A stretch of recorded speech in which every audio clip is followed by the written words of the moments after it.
I'm here with Annemarie Leyendyk, who is a professor of religion at Princeton University and whose book Greetings in the Lord talks about early Christians at Oxyrhynchus, a location in Egypt where many papyri have been found. And her new work also treats the physical aspects of manuscripts. She's looking at a source of oracles called the Gospel of the Lux of Mary. But today she'll be talking with us about papyri. So, Annemarie, teach us. Yes, it's so nice you're here, Laura.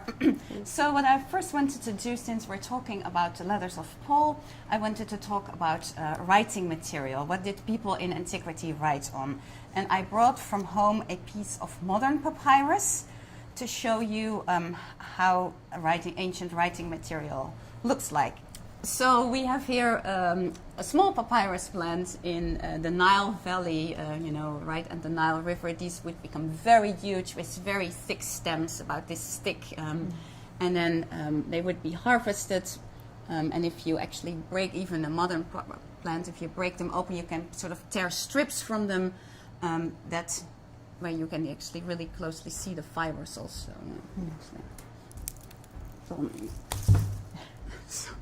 So if you pull it open and you really see this fiber material, even in this modern plant, and you can see how if you put them together like this and then you have really wider strips, that you can have this writing surface. And then the sap of the plants functions as the glue. They would be pressured together, and then you get this really nice writing material. And you see how light the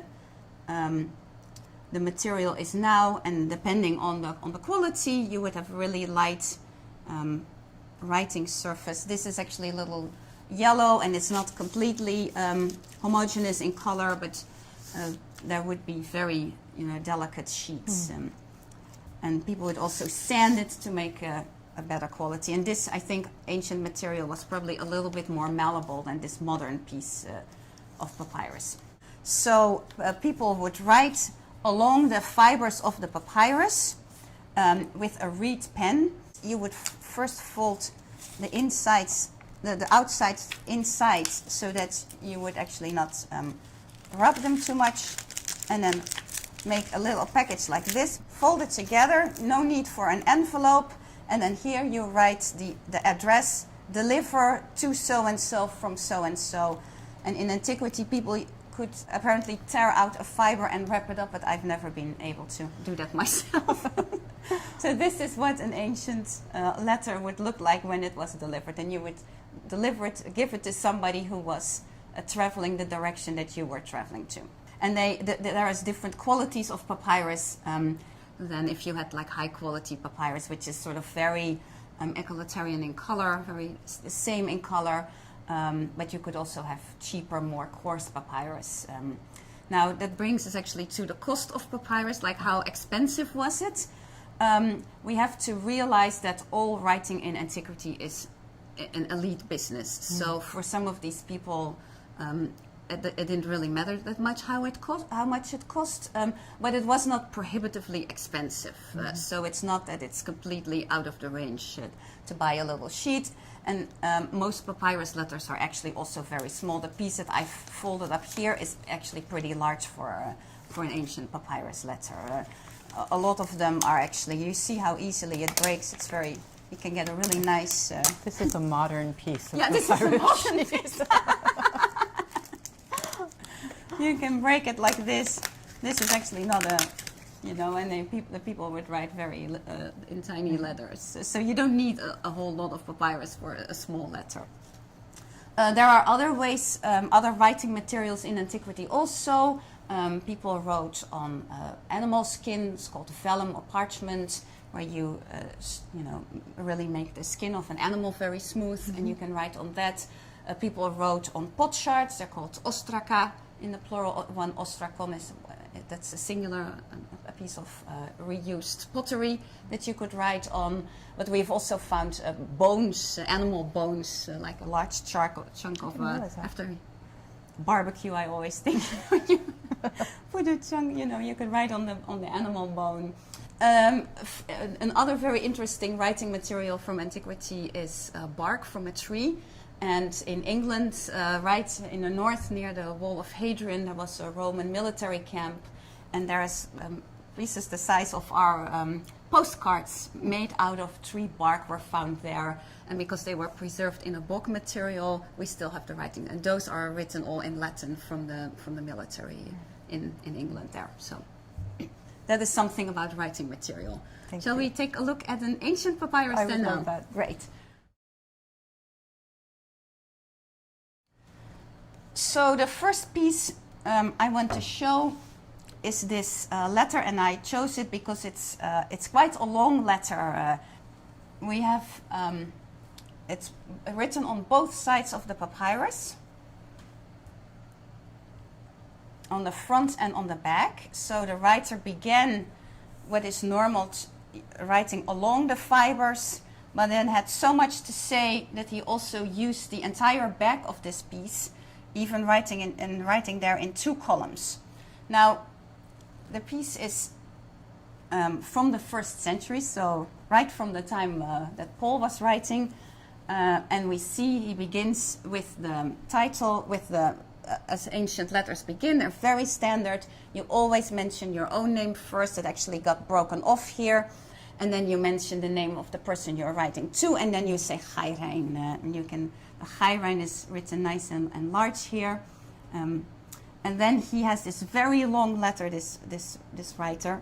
And I thought one of the things that's very interested in it is that we see very similar things that we also have in the Pauline letters. Mm-hmm. Several times he mentions other letters that is part of this larger correspondence that these people are having. Refers to the letters I received from you, and letters I wrote to you, and please tell me when you write me again. So we have really here a part of a correspondence. And one of the things that when we're thinking about letters is that they are a dialogue between 2 partners, but they're not together. So here you can very clearly see it. Yeah, right. Yeah, we have very some of the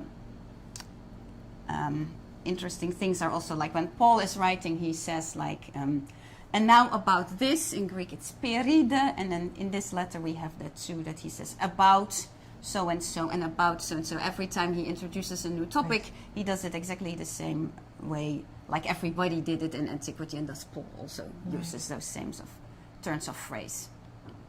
Can you tell us anything as you look at it about the quality of the hand or the scribal practices? Yeah.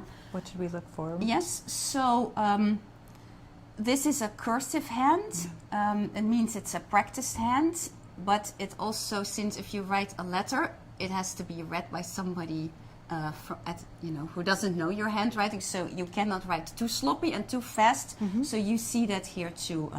I think it's interesting. In the beginning, you see clearly how he sets off the prescript. Right. With these 2 words in the dative. These are the addressee, my most beloved, but the name is lost. And then that Chairein is really written large, so then you know, like, okay, now after that comes the real body of the letter. So here we have quite a decent hand that you can read. Well, this is not, we also have texts from archives where only the archivists work there, and they write in completely illegible. Very quickly. But this is this you can actually read if you know ancient Greek and have a little bit practice. And then somehow on the back he began to write in 2 letters. Here, for instance, I was talking about that peri. Here begins a new paragraph. Peri Hermiodoru, about Hermiodorus, and then he sort of begins this new section that he thinks he shouldn't be treating him too severely. Right. So, for example, you were saying before about the Paul's letters in 1 Corinthians 12 at the beginning. It says concerning spiritual gifts. So it indicates a back and forth with his community, just like this indicates a back and forth with this person. But this, I can read, obviously the label in English is very easy. It's a letter of a tax collector, so it's surely about less interesting things than spiritual gifts. Yeah. So this is another letter I selected. One of the interesting things about it is it is again from the 1st century. This actually has a date. It's dated, if you convert it to our dating, It is it is in December of the year 22 of our era, so an old letter. As you see, it's very much damaged. That is because it was found in a garbage heap. A lot of these papyri come from a city in Egypt called Oxyrhynchus, where thousands and thousands of papyrus fragments have been found. They were discarded apparently after some time. People would just discard their letters. I have a hard time imagining that because I don't like to throw things away. But can you tell us about the range of things that were discarded? Yes, it's very wide. So there are things like this letter, for instance. There are marriage contracts, certificates of death. But what I always found very surprising is that also a lot of biblical texts were discarded there. And that's sort of, I found it always very surprising. But then I began to research it a little bit, or actually in great depth. And I found out that probably people didn't really realize they were throwing it away, or they sort of thought it wasn't so bad when they did it, because they maybe had made a new copy of the text, or they didn't find it interesting anymore. There's lots of reasons why you can discard something, but it's biblical texts. It's texts that are not canonical anymore. We have copies of the Gospel of Thomas, a couple of copies of the Gospel of Mary, but also Plato, Aristotle, all the sort of the whole range of Greek classical authors. Now, I was mentioning before how letters were folded, and you actually see on how this piece is preserved the folding lines. You see, I showed how you sort of fold it double. So here you see it has, broken and damaged off on these lines of how it was in the end folded. Again, you see it is written in a fast hand. This hand is much smaller than the hand on the other piece, but there is a variation in size. Towards the end, it actually gets a little bit bigger here. It is still a legible hand, not really pretty as you would write it when you would write for a book that you would, display, but for a letter is good. And the name on top here is again a little bigger, setting it off visually. And this letter also has different interesting things. It is on the one hand very serious, but on the other hand it makes a couple of jokes. I'll read you a part of the translation. Let me hear about our bold friend, how his hair is growing again on the top. Be sure you do. And then ancient coiffure as a topic of conversation. Yes, exactly. That's great. But this letter also in the end says, I beg you to write to me. So like Paul will say, like, parakalo, I beg you, I exhort you.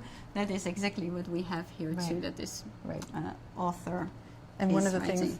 things I love that you taught me is that sometimes authors would shame others into writing them by saying, here, I'm sending you some blank papyrus, write me back, right? Yes. So.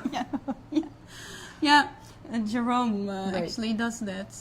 He's like, how come you haven't written me? You cannot be for a lack of papyrus. Here is a piece. Here's some. So let's look at a Christian letter now from the 3rd or 4th century. You can see here the folds really well. You see the vertical lines on the papyrus, how it was folded in 3, and then also once in, and then double. And if we showed the other side, I don't know if you can turn it around. Maybe you'll show it again, but there's that wonderful, looks like an X in English, a he in Greek. Yeah. 2 times in very big letters, yes. right? And it says greetings in joy, right? Or greetings with joy. Yeah. So this really tiny piece is actually quite an important letter because it is a letter of recommendation. I thought of it for Romans 16, 1-2, where we have Phoebe being recommended by Paul. So those 2 sentences in that letter are actually her letter of recommendation, and people think that she may have carried the letter, or whether Romans 16 is a different letter is a different question, but at least it is an entire letter of recommendation. And you see here is a small piece that also has such a letter of recommendation. Now this is from the late 3rd or the 4th century. And we have this long prescript. It's actually long because the address because it has so many names. So it says Leon Presbyteron, so it's a presbyter, a priest, whose name is Leo, and he is writing to other priests and deacons. And then he says, Chara Chairein, rejoice with greetings.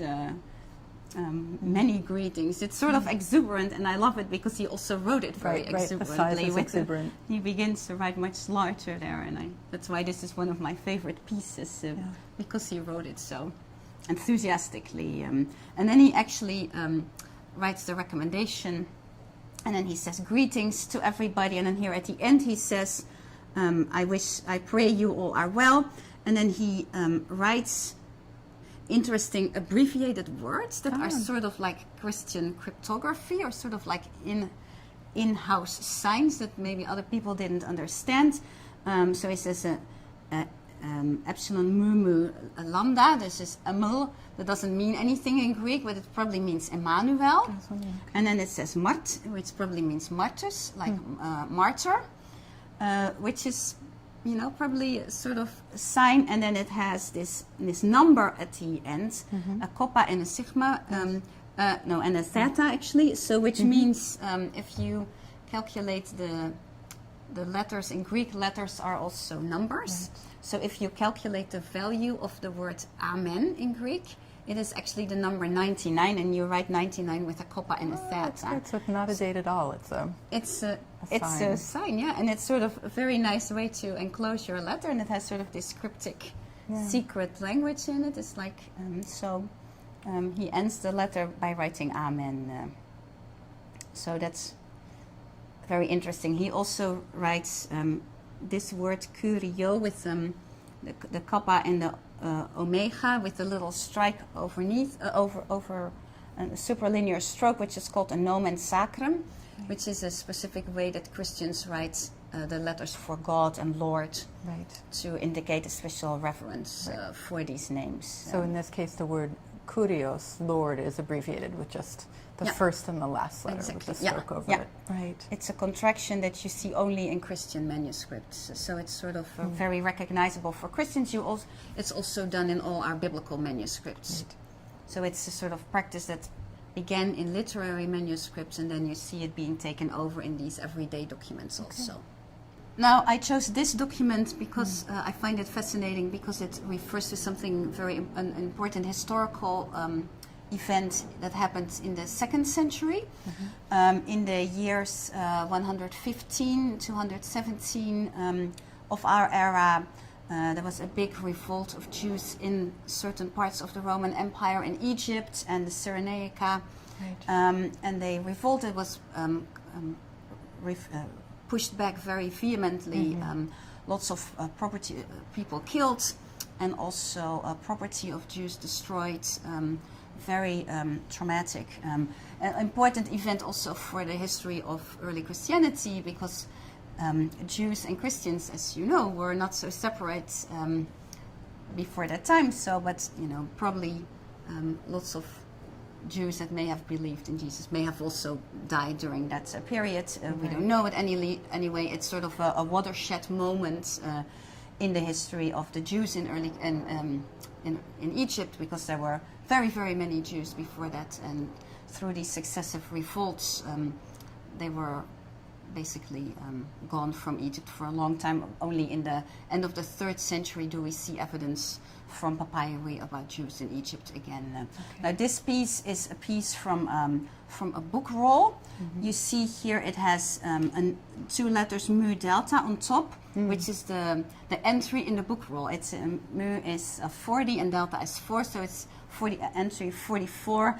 So we were talking about how when a letter was folded, the address was written on the back. So here you see Apollonio Str. To Apollonius, the strategos. Another interesting thing that you see here is how you see that this is slightly different and a little bit thicker here. This is where this document was glued together with another document to make this bureaucratic roll. So this was a piece that was stored in an archive and then at some point also discarded again. But this was clearly an official piece that they wanted to preserve. And the way to do that is you don't sort of shelf a little piece like this, you actually glue it Right. with all the other pieces, and this was piece number 44. Right, so not page number, but as you flipped through the rolls, sort of, you would reach 44, archival document 44. Yeah. So, pieces were glued together to form this sort of bureaucratic document where you would sort of store your documents that you received. Now, this text mentions property of Jews that was destroyed. I'll read a part of it. So it is a text I'll read it in translation. So it says, Aquileius Polion, strategos of the Heracleopolic Nome, to his dearest Apollonius, strategos of the Oxyrhynchite Nome, greeting.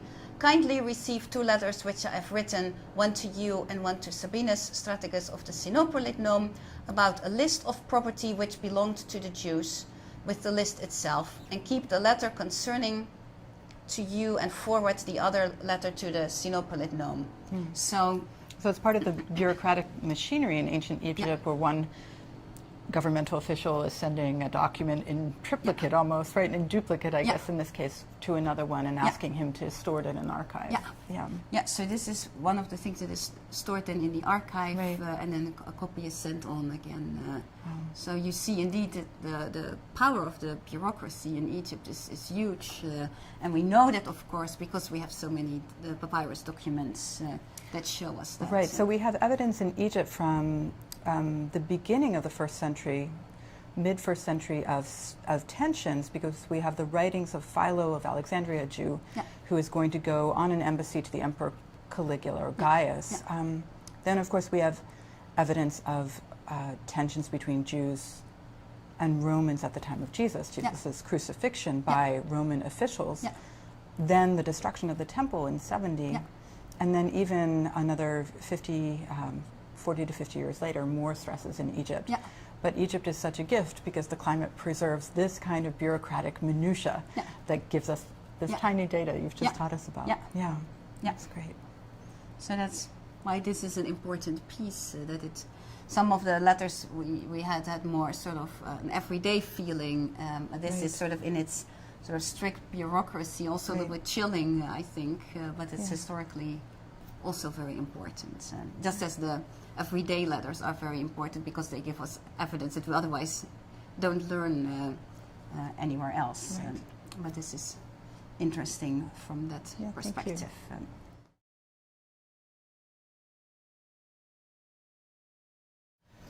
So most of the time when we read the letters of Paul, we think about them as English on a printed page, and we don't have any of the autographs of the letters of Paul, nothing that was written in his own hand. Despite that, how would you say that thinking about or looking at these ancient papyri helps us to understand something better about the history of earliest Christianity, about the process of writing those letters in the first century?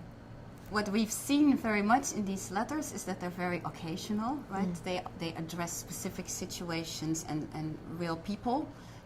It makes us realize very much that we hear only one side of the conversation, and then sometimes even, a side that we don't understand because we don't have the context. So to sort of really realize that helps me at least to think also about Paul's letters, what we don't know, the situations we don't understand and how we try to reconstruct them.